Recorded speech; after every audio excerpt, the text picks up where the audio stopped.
धान की फसल में जो सूक्ष्म पोषक तत्व है उसका प्रबंधन कैसे किया जाए।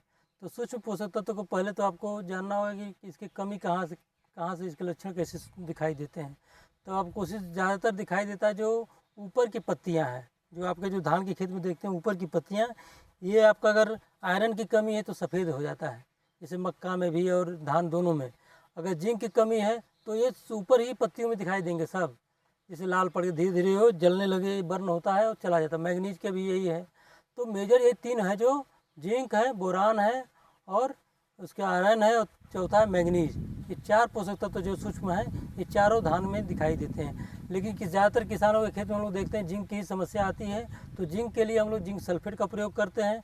0.5% का सोल्यूशन, अगर यानी 0.5% घोल बना करके आप छिड़काव कर सकते हैं, यानी आधा ग्राम पर लीटर पानी के हिसाब से उसको कहते हैं। 0.5% का मतलब यानी आधा ग्राम पर लीटर पानी का घोल बना करके जिंक सल्फेट का अगर खेत में प्रयोग करेंगे तो जिंक के साथ साथ उसमें सल्फर भी है, दोनों का उपयोग हो जाता है और जिंक की जो डिफिशियंसी है वो कम है। और ख़ासतौर से हमारे पूर्वांचल के पूरे आसपास एरिया जो है यूपी में, आपका जितनी मिट्टी है सब में जिंक की डिफिशियंसी है।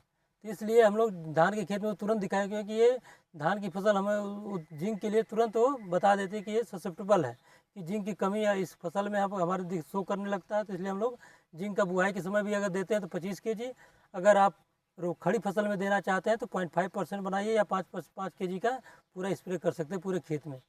तो जिससे कि हम लोग जिंक का जो डिफिशियंसी है उसको हम दूर करके उसको पौधे को आसानी से हम निकाल सकते हैं और पौधे का उत्पादन अधिक से अधिक उससे प्राप्त कर सकते हैं।